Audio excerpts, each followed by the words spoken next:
Too, Mike Weber was having a great winter and a great summer, really was, to his hand. That really, I think, helped JK come along. Even though you haven't seen Mike play that much, Mike was awesome through the spring and winter. We get him back. I'd like to see him pick up where he was. I think that was a huge, I talked to Coach Alford about that, but I think that was a huge thing for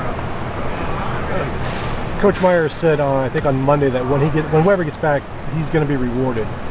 What does that mean? Does he go back into the starting lineup?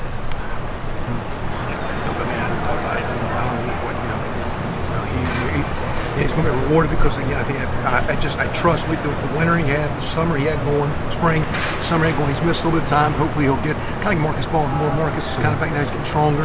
It'll take him a little bit back to get his practice volume and game volume up. But he was having an awesome deal with injury. We're going to try to work hard this week to bring him along and hopefully get him in the mix. Coach, we've heard a lot about the run-pass option and how well that fits JT's strengths, but we've also heard a lot about how Dwayne Haskins needs to be brought along, and he kind of has a different skill set. With a stronger arm, seems to be more of a drop-back passer. How do you differentiate getting JT ready and game planning for his strengths, but also bringing Dwayne Haskins along when he might have a different skill set? I think the way over time some things offensively have evolved, because I think years ago, if you really had one quarterback that was run-oriented and one quarterback that wasn't, it was like two different offenses. Right now, the difference is you can maybe block the read key and let the throw guy read a linebacker or a safety or perimeter player. And if you have a running guy, you can maybe have him read the defensive end and be a run threat. So, but the linemen are blocking the same play. So it's really not a new play. There might be a subtle adjustment, and then you play on the kids. And we're doing it with JT. Right now, JT has run options, he has throw options, and when Dwayne's the other night, Dwayne had a couple of run options, even the few plays he had where there's a run choice. So you play to the strength of the guys. If there's, I think a lot of us years ago stumbled in some things. It's not two different offenses, and that really helps left guard, outside receivers. It helps those players bring along. So it's not that big a deal personally. It's just you play what the kid can do. Kevin, Coach Myers said yesterday, he was going to give a directive, or he gave a directive. I mean, he'd like to see more of the run pass option. Have y'all gotten into something here that you think really fits the personnel? I mean, what's your feel on that coming out of the Army game and headed into this one? We didn't really there wasn't a whole lot of change. It was just emphasis of things that were there. Trying to get a direction of where to get started and get moving. Where I felt coming out of preseason, the first couple games, I allowed it to, with all the ideas, to maybe just get watered down and all over the place. We didn't take anything out.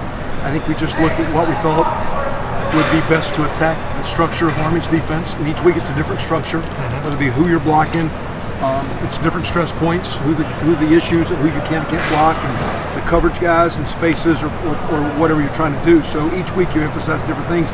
We just tried to just trim it down, to get a little direction, to get a little confidence in practice, to take that to the game field. We started okay, and we had a couple lulls in the second quarter, a couple calls didn't get us a little bit out of whack, but for the most part, the guys played well, and just the emphasis of just trying to get started with the direction. Have you seen stumbled? Yeah, I didn't mean stumbled. I mean, you had it in the arsenal, so to speak. But is JT well suited to run that a lot? I mean, what's your take on that? Because that's kind of what Coach Myers said. Kind of plays to his strengths. Well, again, I think he, like a lot of really running guys, can't throw. A lot of throwing guys can't run. I think JT's kind of pretty adequate at both. I mean, there's some guys who are going to be actually more dynamic runners. He's a good running quarterback. There's guys that, the bigger guys like Tebow and Cam Newton were bigger, more powerful.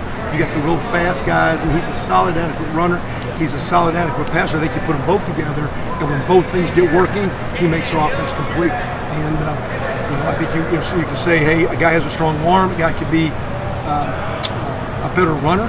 To me, he's kind of very adequate at both, and when we get both going, I think it's when we're at our best. So. What kind of challenges UNLV's defense? It's a little, again, because they started out, they had an open day week.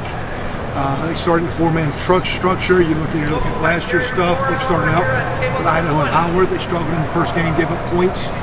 Cam Newton's brother had a tremendous game for Howard, by the way, for what it's worth. But they bounced back the next week. They traveled to Idaho, got after them. They got nothing loose. So to me, it's kind of like last week. We felt Army would come in and blitz every play from all angles. Maybe these guys don't blitz, but we're going to be ready to adjust.